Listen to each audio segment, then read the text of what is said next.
अलावा जो हमारी शैक्षणिक, जो ट्रेनिंग से संबंधित, कैपेसिटी बिल्डिंग से संबंधित जितने भी कार्यक्रम होते हैं यहाँ होंगे। कभी कभी ऐसा भी होता है कि कोई कार्यक्रम होना है, ट्रेनिंग कार्यक्रम होना है, पता चला सिपाट में जगह नहीं है, पता चला प्रज्ञा भवन में जगह नहीं है, पता चला पंचायती राज इंस्टीट्यूट में जगह नहीं है, पता चला किसी और भी जगह नहीं है। तो हमें थक हार करके कभी कॉन्फ्रेंस हॉल 2 में करना पड़ता था, चाहे कहीं और करना पड़ता था। और जब हमारे सामने अगले 2 वर्ष में यह संरचना तैयार खड़ी हो जाएगी, तब हमें एक और नई जगह मिलेगी और हम ज़्यादा से ज़्यादा लोगों को ट्रेनिंग प्रोवाइड कर सकते हैं। ज़्यादा से ज़्यादा जो एकेडमिक गतिविधि है उनको भी, उनमें भी इजाफा कर सकते हैं। आज जैसा कि सेक्रेटरी गुड गवर्नेंस किरण गित्ते साहब ने कहा, यह हिस्टोरिक डे है, ऐतिहासिक दिन है, सिर्फ सिविल सर्वेंट्स के लिए नहीं। ये त्रिपुरा की जो कार्य संस्कृति है, जो वर्क कल्चर है, उसमें इजाफा करने में जितने भी कदम लिए गए हैं, उन कदमों में आज एक यह दिन याद रखा जाएगा कि यह 18 मई 2025 का वो दिन था जब सभी लोगों के लिए एक ऐसी फैसिलिटी का निर्माण हुआ जिससे कि लोगों का सर्वांगीण विकास हो सके, लोग सर्वांगीण रूप से फल फूल सकें और त्रिपुरा के विकास में अपना सब कुछ न्यौछावर कर सकें। बहुत बहुत धन्यवाद। बहुत बहुत धन्यवाद sir. Thank you so much for the words of appreciation and much valued. And this is very true that Ek Tripura, Shreshth Tripura, Viksit Bharat, Shreshth Bharat. This is not a mere slogan or a statement, but yes, this is a fact that we are all watching and we are witnessing it all through. Ladies and gentlemen and dear delegates, now I may warmly invite our very beloved and respected Honorable Chief Minister Sir, Professor Dr. Manik Shah Mahoday, to deliver his address at this gathering.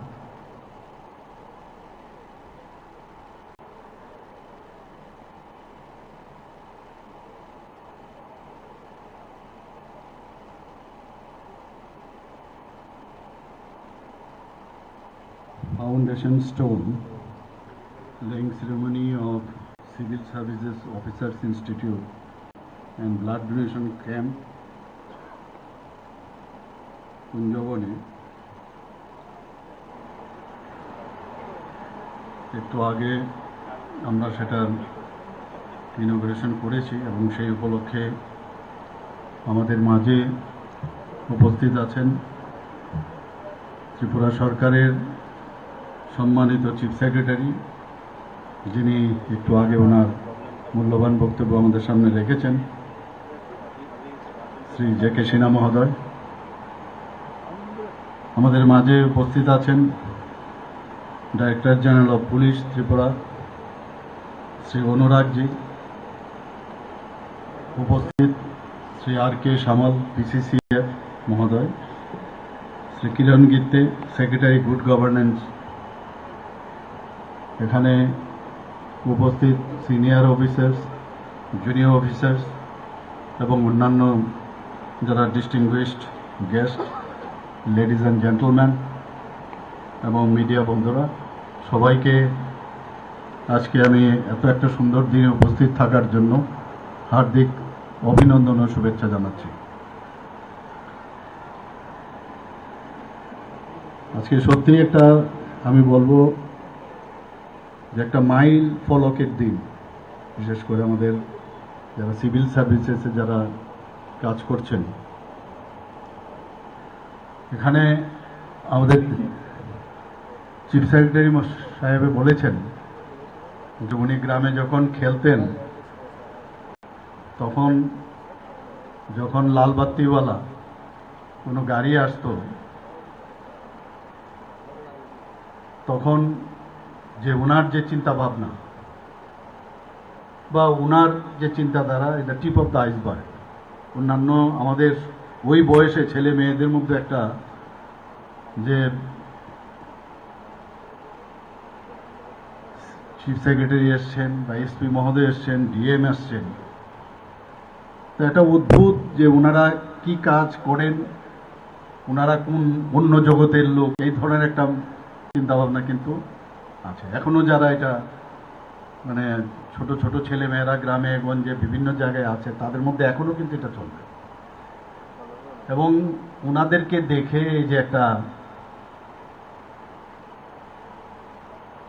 ভিতর থেকে আসে যে আমিও কেন ওদের মতো হব না, এই যে বিষয়, সেটা আমি আশা করি এতে করে মানুষের মধ্যে একটা কম্পিটিশনের যে বিষয় সেটা মানসিকভাবে আসে, এবং সেটা চলবে, আগামী দিনেও চলবে। কিন্তু আমার মনে হয় যে আমরা অনেকটা মানে জলের মতো আর কি। যে পাত্রে যেভাবে রাখবেন আপনি, সেই পাত্রে ওই জল।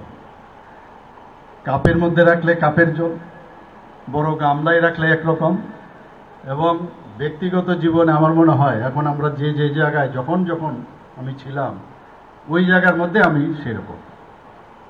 যে সব উপর থেকে ডিসিশন থাকে, দেখতে হবে আমি যখন এই কাজটা আমি করছি প্রপারলি আমি করছি কিনা, এবং ইন ডেপথ আমার যেতে হবে, এটাকে জানতে হবে। এবং সেটা কিন্তু ছোটবেলার থেকেই এই মেন্টালিটিটা গড়ে আসে। এখানে আজকাল আমরা আমাদের ছেলে মেয়েদের খুব করে আমরা ডিসিশন নিয়ে নিই, ওকে আইএস অফিসার বানাবো, ওকে টিসিএস অফিসার বানাবো, আইপিএস অফিসার বানাবো, টিপিএস অফিসার বানাবো, আইএফএস অফিসার বানাবো। যতই আপনারা চেষ্টা করুন বা আমরা চেষ্টা করি, হয় না। কিন্তু ম্যান প্রপোজেস, গড ডিসপোজেস, হয় না। আমি ব্যক্তিগত জীবনে দেখেছি, ইচ্ছা থাকলেও হবে না। আমি কোনোদিন ভাবিনি যে আমি ডাক্তার হব, হয়ে গেলাম ডাক্তার। পরবর্তী সময়ে আরো অনেক কিছুই হয়েছে, টার্গেট ছিল না। কিন্তু আপনার চেষ্টা এবং মানুষের জন্য যদি আপনি কাজ করেন, মানুষের আশীর্বাদেই আপনাকে কোন জায়গায় আপনার যেতে হবে সেটা সেইভাবেই কিন্তু ওই স্যাটেলাইটের মতো আপনাকে সেইভাবে পৌঁছানোর কাজ যিনি করছেন করে থাকেন। এখানে এই ধরনের একটা যে একটা ইনস্টিটিউট করার কথা আমাকে যখন বলা হয়েছিল, তো আমি বললাম যে 2019-এ এখানে দুটো এখানে পুরনো যে এখানে বাংলোর মতো খুব সম্ভব কোয়ার্টার ছিল, সেই কোয়ার্টারগুলো দেওয়া হয়েছিল। তারপর আমাকে যখন বলল যে অন্যান্য জায়গায় আমাদের দেশের বিভিন্ন জায়গায় এই ধরনের ইনস্টিটিউট আছে, এবং তার যে মূল যে জট সেটা হচ্ছে দিল্লিতেও আছে, দিল্লিতে দুটো জায়গায় আছে। তাই বললাম কেন ত্রিপুরাতে হবে না? আমাদের এখানে বাইরের থেকে যারা অফিসাররা আসেন, এখানে এসে প্রথমে আগে একটাই মনে হতো যে এখান থেকে কবে চলে যাবে, খালি সময়টা পাস করে তাড়াতাড়ি ডেপুটেশন এবং ট্রান্সফারের জন্য বা এইসব চিন্তাই করতে থাকে। তো we are all human being, আমাদেরও তাদের কথা চিন্তা করতে হবে। আমরাও যদি বাইরে যাই, যদি আমার সেখানে থাকার ব্যবস্থা, আমার সেখানে মহল যদি ঠিকঠাক না হয়, তাহলে আমিও চেষ্টা করবো আগরতলায় ত্রিপুরাতে চলে আসতে। এখানে আমাদের যে সেক্রেটারি মহোদয় কিরণ গিত্তেজি বলেছেন যে সর্দার বল্লভভাই পেটেল বলেছিলেন যে যারা সিভিল সার্ভিস অফিসাররা আছেন তারা হচ্ছেন মানে উনাদের সম্পর্কে উনার যে মন্তব্য যে সিভিল সার্ভেন্টস হলেন স্টিল ফ্রেম অফ ইন্ডিয়া। তো এরকম দিগ্গজ ব্যক্তি আমাদের এই কথাগুলো যে বলেছেন, নিশ্চয়ই উনার যে অভিজ্ঞতা তার কারণেই সেটা বলেছেন। আমিও আগে সিভিল সার্ভেন্টদের সম্পর্কে অনেক কথা শুনতাম, কিন্তু কাজের মাধ্যমে যখন দেখলাম যে মেইন হচ্ছে যে রিলেশন, আমরা বিভিন্ন বিষয়ে আমরা চিন্তা করব, বিভিন্ন প্রকল্প, বিভিন্ন জিনিস তৈরি করা, সাধারণ মানুষের সুযোগ সুবিধা কি, প্রয়োজন সেগুলো জনপ্রতিনিধি হিসাবে আমাদের সরকার আমরা অনেক জিনিস আমরা চিন্তা ভাবনা করি, কিন্তু আলটিমেটলি সেই কাজটা কে করবে? আপনারাই করবেন, আপনাদের মাধ্যমে সেটা হয়। এবং তার মধ্যেও সবাই পাঁচটা আঙ্গুল সমান হয় না। যখনই কোনো অফিসারদের সম্পর্কে বলে যে মুখ্য অফিসারকে দিলে এই কাজটা উঠাতে পারবে কিনা, তার মধ্যে আমরা খুঁজে নেই যে এই অফিসারকে দিলে এই কাজটা হবে। তো কাজের মাধ্যমেই মানুষের তার পরিচয়। এবং কাউকে অন্তত এই গভর্নমেন্ট আসার পর আগে যেটা আমাদের দেখতাম বা শুনতাম পত্রপত্রিকায়, গার্জিয়ানশিপ আছে, গার্জিয়ানশিপ থাকবেও আগামী, কিন্তু কাউকে ওই রকমভাবে প্রেশার করার যে একটা আগে দেখতাম শুনতাম যে আমার লোক হতে হবে, আমাদের লোক না হলে হবে না, তার বাইরেও কিন্তু এই মহল আমরা দিতে পারছি, এটা আমি বলতে পারি নিশ্চিত রূপে। সেটা আমি চাই আগামী দিনও সেটা বজায় থাকবে। এবং এই ধরনের যখন আমরা এই ব্যবস্থা যখন আমরা ত্রিপুরাতে করব, তবেই এখানে যে একটা হেলদি অ্যাটমসফিয়ার সেটা নিশ্চয়ই সেটা হবে। এখানে যারা যেটা চিফ সেক্রেটারি সাহেব বলেছেন যে অফিসাররা, মেল অফিসারদের বলছে, এখন তো ফিমেল অফিসারও আছে, তো মহিলারা যেরকম মেল অফিসারদের অনুপ্রেরণা যোগায়, আবার উল্টোটাও কিন্তু হয়। এখানে শুধু উনাদের কথা বললে হবে না, একজন আরেকজনের জন্যই কিন্তু সামনের দিকে এগিয়ে যাচ্ছে। সেদিনও আমি অবাক হয়ে গেলাম যে 30 জন নতুন যারা টিসিএস অফিসার, তাদের যে ভ্যালিডিক্টরি সেশন ছিল, সমাপন দিবস, দেখলাম 30 জনের মধ্যে 10 জনই মহিলা আর 20 জন পুরুষ।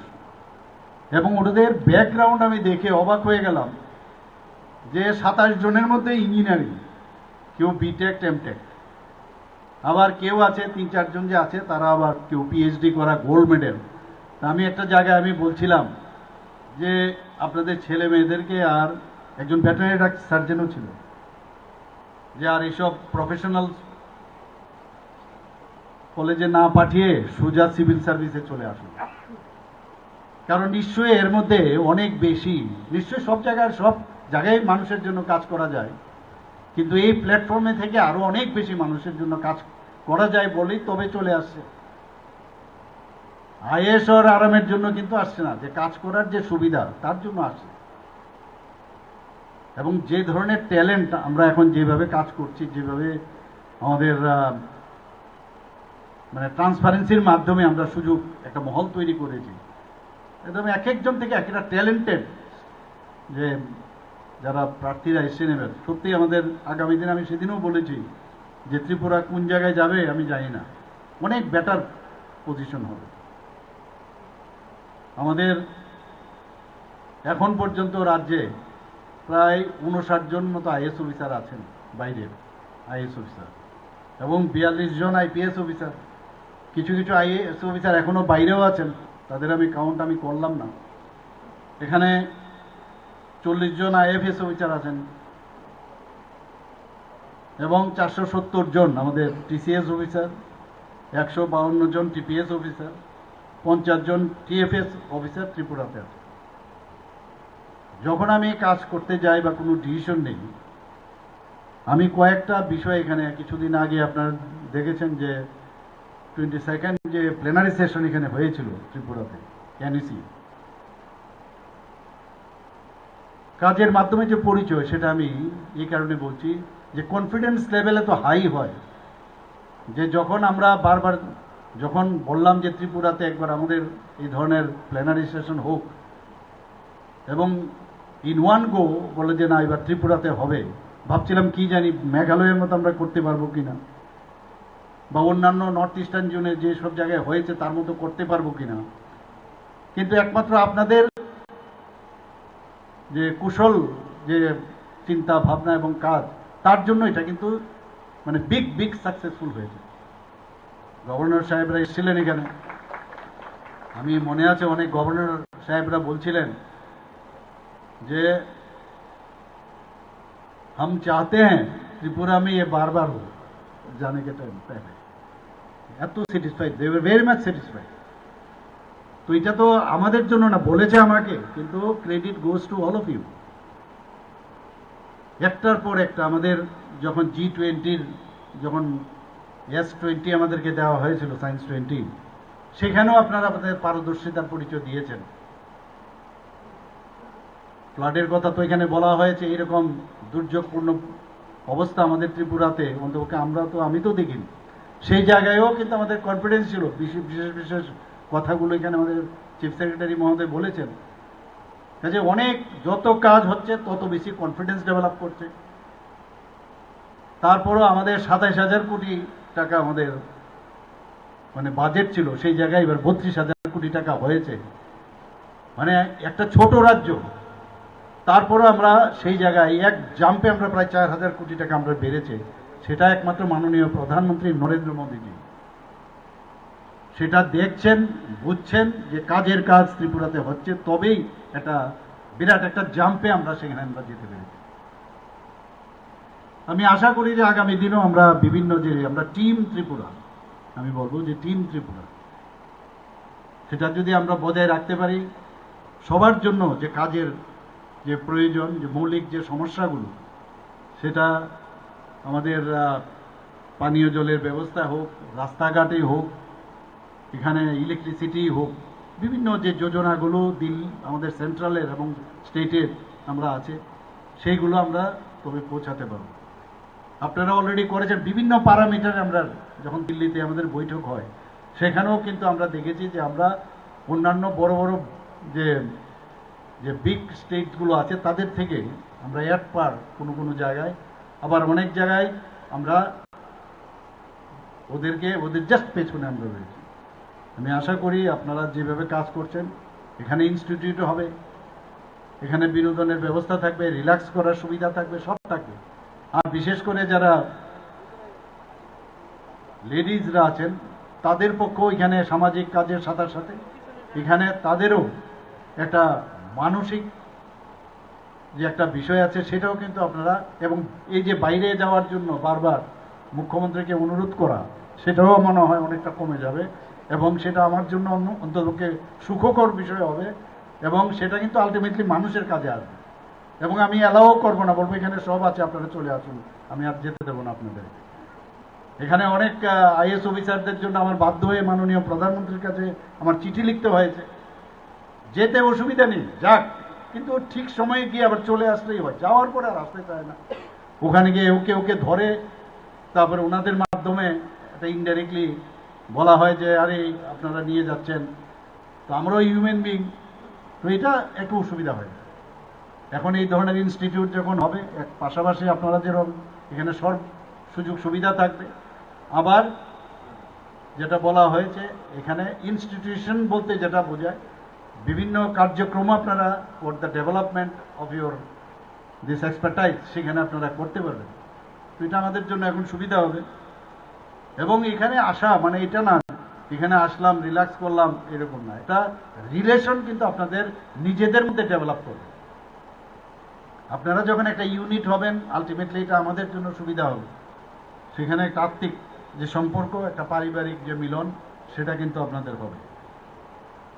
এখানে আজকে আমি গুড গভর্নেন্সের যিনি সেক্রেটারি মহোদয়, আমি ওনাকে ধন্যবাদ দেব। যখনই আমি বললাম, কিছু কিছু অফিসার আছে যাদেরকে কোনো কাজ দিলে অনেক সময় দেখা যায় নিশ্চিত থাকি আমরা যে ওনাদের কাজটা দিলে কাজটা ওনারা তুলে নিয়ে আসবেন। তো কিরণ গিত্তজিকে আমি ধন্যবাদ দেব যে গুড গভর্নেন্সের মাধ্যমে এই যে 31 করোড়ের উপরে যেখানে ব্যবস্থা করা হয়েছে, এবং যেভাবে আমি বারবার বলবো যে আমি জিজ্ঞেস করছিলাম এবার এখানে বসে, আমি জিজ্ঞেস করছিলাম সিএস সাহেবকে যে কতদিন লাগবে এটা শেষ হতে, বলে 2 বছরের মধ্যে হবে। টাইম লাইন যেন ফিক্স থাকে, 2 বছরের মধ্যেই যেন আবার এটা মানে শুরু করা যায়, সেই দিকে নজর রাখবেন। আমরা প্রতি ঘরে সুশাসনের বিষয়টা আপনারা এত সুন্দরভাবে, প্রতি ঘরে সুশাসন মানে 2.0, সেটা আমরা 2বারে আমরা শুরু করেছি, সেখানেও আমরা সাকসেস আমরা হয়েছি। আমি দেখেছি যখনই যে কোনো বিষয়ে, যে কোনো প্রকল্পই হোক আর যাই হোক, আলটিমেটলি আপনাদেরই উপর ভিত্তি করে আমরা সাধারণ মানুষের কাছে যাই।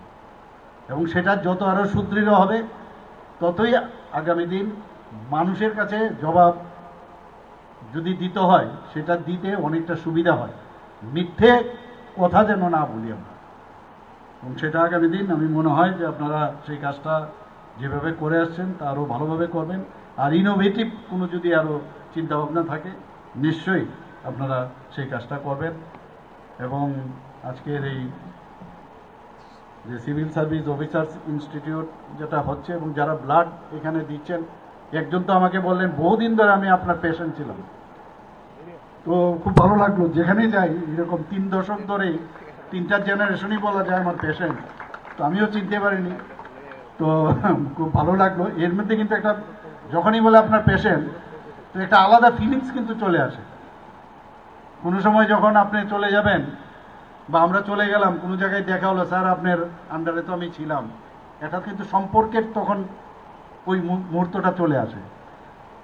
আজকে চিফ সেক্রেটারি সাহেব এখানে আছেন, যারা ওনার নিচে যারা অফিসাররা থাকবেন হয়তো বা উনি সবাইকে চিনবেন না, কিন্তু বলবেন স্যার আপনি তো তখন চিফ সেক্রেটারি ছিলেন। এখানে ডিজি সাহেব আছেন, কোনো অফিসার বলবেন স্যার আপনার সময় তো আমি ওই এমুক অফিসার ছিলাম। সাথে সাথে কিন্তু একটা রিপলস মনে, আরে আমার তো লোক, আমার লোক। এই যে ফিলিংসটা এই ইনস্টিটিউটের মাধ্যমে আরও ডেভেলপ করবে। এই ডেভেলপ হলে ত্রিপুরা রাজ্যেরও মঙ্গল হবে।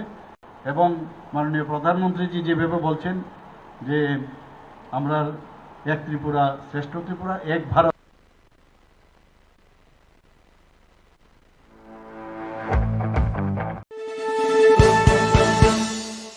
আপনি দেখছেন নিউজ নাও, আমরা জানি কোনটা খবর।